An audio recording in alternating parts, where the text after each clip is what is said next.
Hello நண்பர்களே! இன்னைக்கு பாப்பாக்கும், தம்பிக்கும் மொட்டை அடிக்க தான் கோயிலுக்கு போனோம். கோயில் எங்க இருக்குன்னா, சேலம் மாவட்டத்தில தான் இருக்கு. வீட்லருந்து காலையில 6 மணிக்கே கிளம்பிட்டோம். கோயிலுக்கு 10:20க்கெல்லாம் ரீச் ஆயிட்டோம். நாங்க வரதுக்கு முன்னாடியே என் பிறந்த வீட்ல இருந்து எல்லாருமே வந்துட்டாங்க. ரொம்ப நாளைக்கு அப்புறம் என் தம்பிங்கள பார்த்ததுல எனக்கு ரொம்ப சந்தோஷம். என் பெரிய தம்பி எல்லாம் என் பையன் பொறந்தப்போ பார்த்தது. அதுக்கப்புறம் ரொம்ப நாள் கழிச்சு இன்னைக்கு தான் பார்க்குறேன். அவனும் தம்பிய பார்த்ததுல ரொம்ப சந்தோஷம். என் வீட்டுக்காரரும் சென்னையிலேருந்து டைரக்ட்டா கோயிலுக்கு வந்துட்டாரு. அங்கேயே ஃப்ரெஷ் அப் ஆயிட்டு, நாங்க வர வரைக்கும் வெயிட் பண்ணிட்டு இருந்தாரு. அப்புறம் பூஜைக்கு தேவையான தாம்பூலமெல்லாம் ரெடி பண்ணிட்டு, பூசாரி கிட்ட குடுக்க உள்ள போயிட்டோம். பிளேட்ல இருந்த பூஜை பொருள் எல்லாம் பூசாரி வாங்கி வச்சுட்டு, மொட்டை அடிச்சுட்டு, பொங்கல் வச்சு, அதுக்கப்புறம் வந்து பூஜை பண்ணிக்கலாம் அப்படின்னு சொன்னாரு. அப்புறம் மொட்டை அடிக்கிறதுக்காக நாங்க கோயிலுக்கு வெளியே வந்து கிளம்பிட்டோம். முடி எடுக்கக்கூடிய பெரியவருக்கு ஆல்ரெடி இன்ஃபார்ம் பண்ணியிருந்தோம். அவரும் கரெக்ட் டைமுக்கு வந்துட்டாரு. மொத்தம் 3 பேர் முடி குடுக்குறதா வந்து நாங்க பிளான் பண்ணியிருந்தோம். தம்பிக்கும், பாப்பாக்கும் மொட்டை அடிச்சுட்டு, நான் வந்து பூ முடி குடுத்துக்கலாம் அப்படின்ட்டு வந்தாச்சு.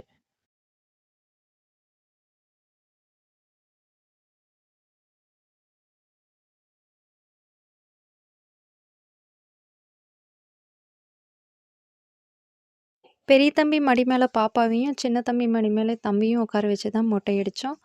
பாப்பா ரொம்ப சமத்து. நம்ம எப்படியெல்லாம் திருப்புறோமோ, அத மாதிரி அவ கோஆப்ரேட் பண்ணா, முடி சீக்கிரமா எடுத்துட்டாங்க.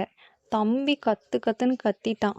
கொஞ்ச நேரம் தம்பி மடி மேல உட்கார வச்சு முடி எடுத்தாங்க. அதுக்கப்புறம் என் மடி மேல பொம்மையெல்லாம் காமிச்சு, விளையாட்டு காமிச்சுட்டு ஒரு 1/2 மணி நேரத்துக்கு மேல ஆயிருக்கும். ஒரு வழியா 2 பேருக்கும் மொட்டை அடிச்சதுக்கப்புறம் குளிக்க வச்சுட்டு, ஆ மொட்டைக்கு சந்தனம் தடவிட்டு இருந்தோம். அம்மா, தம்பி, என் மாமனார் 3 பேரும் சேர்ந்துட்டு சந்தனம் பூசிட்டு இருந்தாங்க. பாப்பாக்கும், தம்பிக்கும் என்னுடைய பிறந்த வீட்லருந்து ட்ரெஸ் எடுத்துட்டு வந்திருந்தாங்க. அந்த ட்ரெஸ் தான் அப்போ போட்டு விட்டுருந்தோம். இந்த கேப்ல என்னுடைய அத்தை வந்து பொங்கல் வைக்கிற வேலைய பார்த்துட்டு இருந்தாங்க. பொங்கலும் ஆல்மோஸ்ட் இந்த டைம்ல வந்து பண்ணி முடிச்சுட்டாங்க.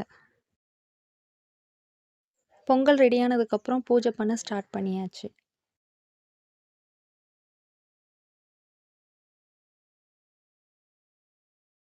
எங்க குடும்பத்தில இருக்கக்கூடிய எல்லாருடைய பேரும் சொல்லி, பூஜை பண்ணி முடிச்சதுக்கப்புறம், எங்க பிறந்த வீட்ல இருந்து கொண்டு வந்த அந்த ஒரு சீர வந்து வாங்கிக்கிட்டோம்.